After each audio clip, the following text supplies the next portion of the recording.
umaga.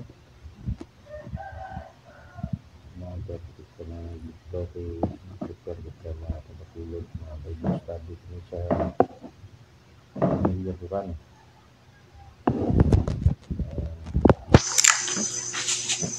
Ay matimpla ta sa kape. Kape nga gatas.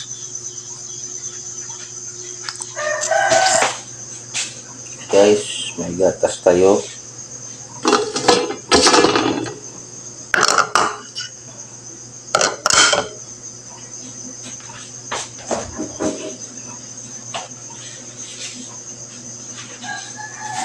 Wala umag-marip. Okay, tinapay. Kaya kain tayo ng tinapay at gatas guys. Okay, mga kabakulod kita.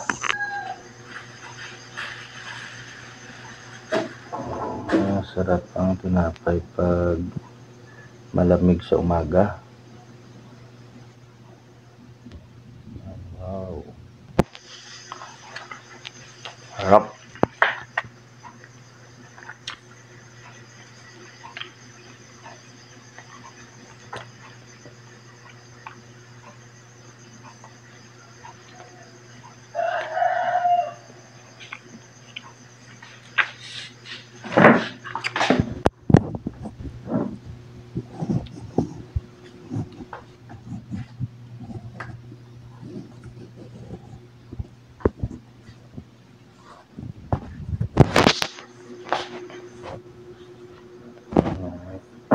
Musta may lista kay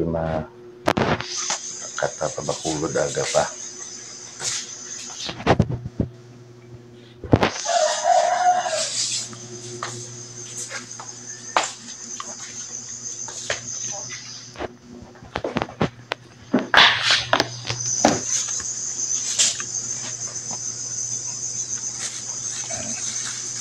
Susundan na yung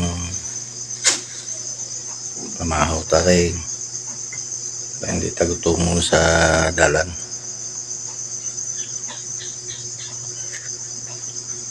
Oh,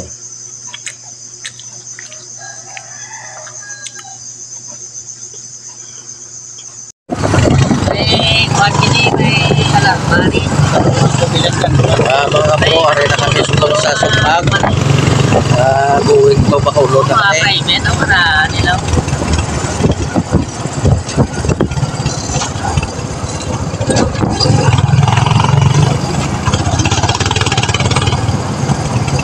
Kita mo basta kumpleto kaya wala naman na sa ari di amo na ari di goros Jason ay tuto sa sila. Tuto sa sila. Mga kabro, ari kami di yung pastambay sa mga pulis oh. Wala mang problema kay kumpleto man ang motor na mo. Ay, ha?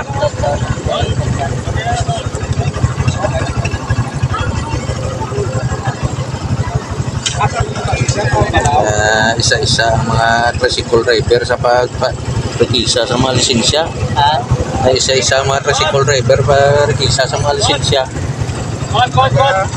Sir?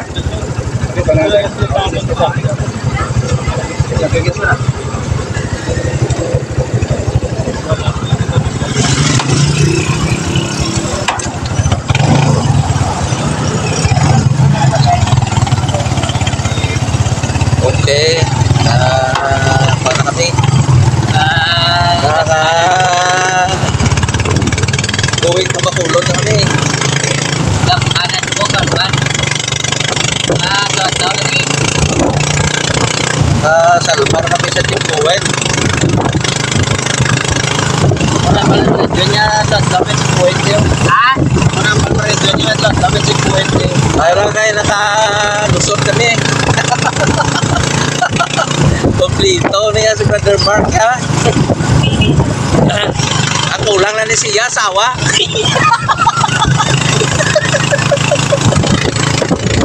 Joke na mga kulturan ha.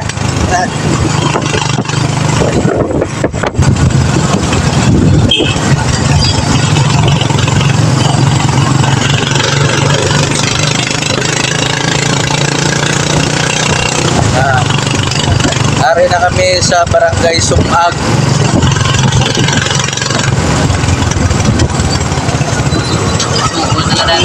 Once anong ikaw, anong lesyo, anong isang perspective lesyo niya? Eh, Ayaw no? oh,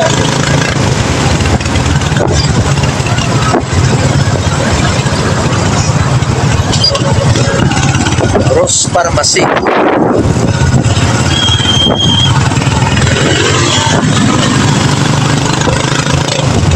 Quarter. Isang back-up. Back-up 9. Back-up 9 na natin. Ito, nadagdag ang power bank ko. May lang kayo. Wala malupat ba?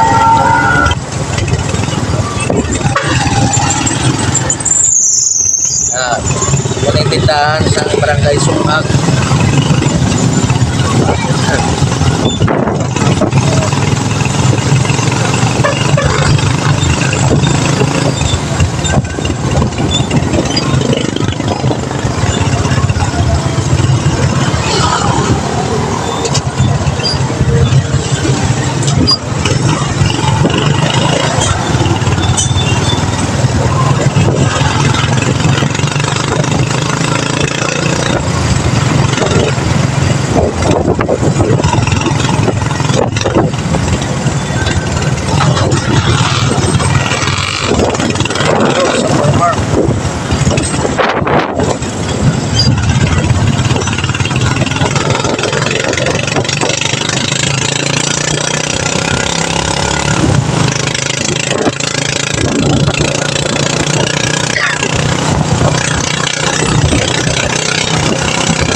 Dito mga ito nga banggaman.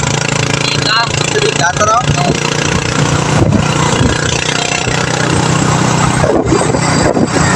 Tawag na magdala.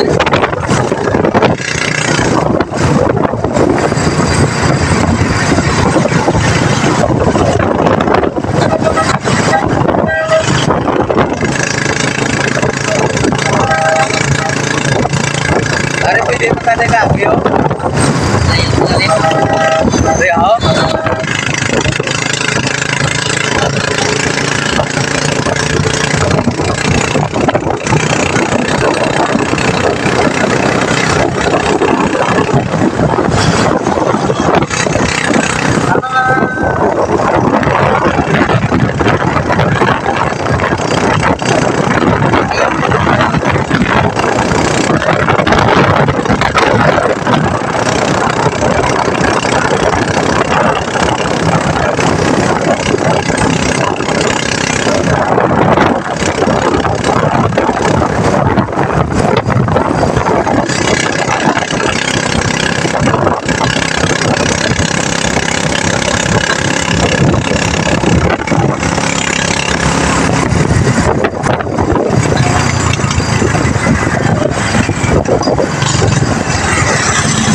Ari na sa gasto kali oh, lakit na lang sa pan.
Makikudot. Kapit na lang kami sa Fortune Town. Magkita-kita na lang tayo sa panay sa Pamilya Duran. Ang kalibutan ta, wala sang ginasunod nga kasubuan. No? Ang kriminal yung pagkusuron. No? Pinanong mo yung krimen, hindi sa kusuron, wala kang kasubuan.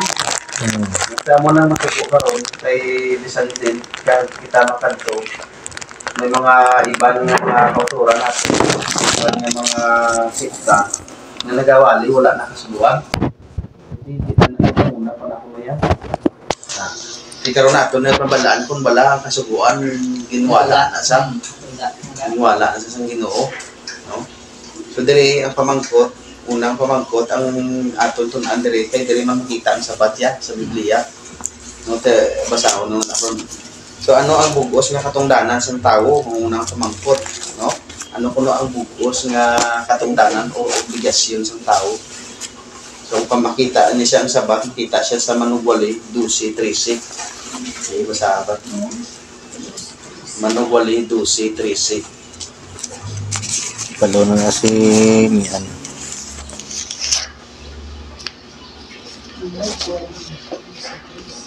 Ang Manuwali ni amon si Hari Solomon. Ari Maricelino, kung manabudlayan ka, may index na din. Sa Old Brad. Diyo na. Magsiling sila manugwali, diri ka sa old mangita, oh. Ano wala nang iba? 12:13. 12-13. Dapat sa ano? Kasunod sa... Lubato na sa sunod. Tanaw, 12-13, no? tanawon mo manugwali, kag may page na dayon. Manuwali sa Magsiling sabi nga 1098 page na. 12, Kapitulo 12, versikulo 13. Digita Junior, nakaano na ni sa pro i-refresh na lang siya na ito na nagulupatan ko ni sa Junior. Ano wala, oh. 12, 13. Kapitulo 3, versikulo 13.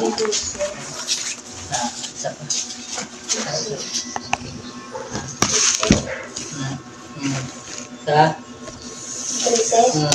Ini ako ang nag-usap sa pagkakatian na. Pagkamadlog sa Diyos, pagkakatay sa iyong mga subo, nagmurami ang bugos ng pintanan sa tao. Ang pagkahadlok sa Diyos, ang pagtuman sa iyong mga subo, ang muna sa bugos niya. Katungdanan sa tao, kung saan pa, obligasyon gali sa tao, kasubuan sa Diyos. Hindi ta pwede galing nga iwali ang kasubuan nga wala na siya. Kaya nga ang pagkahadlok sa Diyos, no? Kaya ang atong Ginoo may ara siya ng panggobyerno mo sa katawhan. Ginhatag yan nabisan pa gani sa pagpanugan niya sa kalibutan. Kag si Adan kag si Eva sang wala pa nakasala, di ba may ginsugo sa Diyos sa kay Adan kag kay Eva. Na hindi niyo ni pagkanoon ang tutas nga nakakilala kasang maayo pag malayo. So amo na siya ang ginsugo man sang Ginoo. Minsan sa amo pa lang to nga pamaagi may panggobyerno na ang Ginoo. Wala iya gintuga ang tao nga pag gusto ko mo kaon na. Boy siya nagambal nga makabuhi ka mo sa gusto. Hindi may ara gid siya yung ginsugo. Kasi kung ginsugo siya, sunod nagapakita sa iya nga paggobyerno. Pagdumala pala, may pagdumalahan. Ti ang tao kung wala siya nagasunod sa kasubuan sa Dios, kung wala siya nagapasakop sa panggobyerno sa Ginoo. Kung hindi siya magtuman sa kasubuan, kaya amo na tanan gusto sa Ginoo nga ang bugos nga katungdanan sa tao, amo ang pagkahadlok. Kung wala karon nagatuman sa iya sa Ginoo kasubuan, silingon wala ka nadlok eh. May kanadlok eh. O kung sa pulbi sa iya sa mga kapulisan na nagalabag ka sa mga traffic da. O sa traffic da. May ara da mga traffic sign da, traffic light da. Di ka pula na siya. Sampol ka pula na ikaw ay matabok ka, nadlok ka, way ka nadlok sa ilang ordinansa o kung ilang ginapatuman. Iti, wala pa tabok kaya, muna nga sa ginatawag nga pang gobyerno kinanglan gid ya nga mag-ano kita magpaidalon kita sa pagdumalahan sa Dios ang muna nga may ara kita nga ginasulod nga kasuguan. Tiday sa ikaduhang pamangkot, ano ang kasuguan sang Dios kag sino ang nagsulat sa iya? Ang pamangkot ko na dire, ano ang kasuguan sang Dios kag sino ang nagsulat sa iya? So sino bala nagsulat sino ang kasuguan?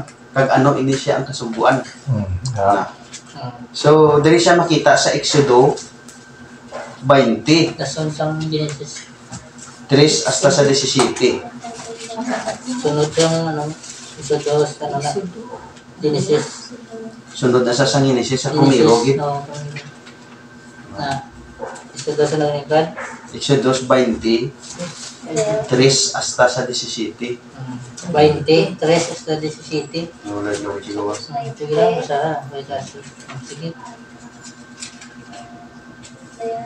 Na, parang 20, 3 titulo 20, ano sa 3 hasta 3 17. hasta 17. Ano sa nakalin sa 3 yung mga sugo. Dili ka magupot sing iban ng mga Diyos sa atubangan ko. Dili ka maghimo nga sa imo sing larawan nga tingban. Kung bisan anong nga kaangay sang bisan anong butang nga yara sa langit sa ibabaw. O yara sa duta sa idalom. O yara sa tubig sa idalom sa duta. Dili ka magdaog sa ila o kung mag-alagad sa ila. Kay ako ang Ginoo nga imo Dios, nga imon nga Dios nga nagakaduaw sang kalautan sa mga kinikanan sa mga anak tugtog sa ikatlo pag sa ikapat nga kaliwatan sa mga nagadumot sa abot. Apa nagapakita sing maligon nga kaligugma sa linibo sa mga nagahigugma sa abot kag nagabantay sa abot ng mga sugo. Dili ka magamit sa ngalan sa Ginoo nga imo Dios sa wala sing kapuslanan. Kay hindi pagkabigon sa Ginoo nga wala sing sala nga nagagamit sa iyang ngalan sa walay kapuslanan. Tugtuma ang adlaw sang inyong pahuway sa pagkabalaan sini. Sa anong kaadlaw magapangabudlay ka kag naghimo sang tanan nga buluhaton. Apang ay kapitong adlaw isa ka inyong pahuway sa Ginoo nga imo Dios. Sa sini dili ka maghimo sing bisan anong buluhaton. Ikaw upo ng imo anak nga lalaki, upo ng imo anak nga babayi, upo ng imo alagad nga lalaki, upo ng imo alagad nga babayi. Ukon ang imo payupan, ukon ang dumuloo nga yara sa sulod sa imo mga gawang. Kay sa anong kadlaw, ginhimo sa Ginoo ang langit, kag ang duta, ang dagat, kag ang tanan nga yara sa ila. Kag nagpahuway sa ikapitong adlaw, busa, napakamaayo sa Ginoo ang adlaw nga inupahuway sa pakabalaan ini. Tawra ang imo amay kag imo iloy, agod nga ang imo nga adlaw maglawig sa duta, ginhatag sa imo sa Ginoo nga imo Dios. Dili ka magpatay, dili ka magpanglahi, dili ka magpangawat, dili ka magsaksi, sing timatuod batok sa imo isig katawo. Dili ka magkaibog sang balay sang imo isig katawo, dili ka magkaibog sang asawa sang imo isig katawo, o kung sang iya alagad nga lalaki, o kung sang iya alagad nga babayi, o kung sang iya baka, o kung sang iya asno, o kung ang mga buta nga iya sa katawo.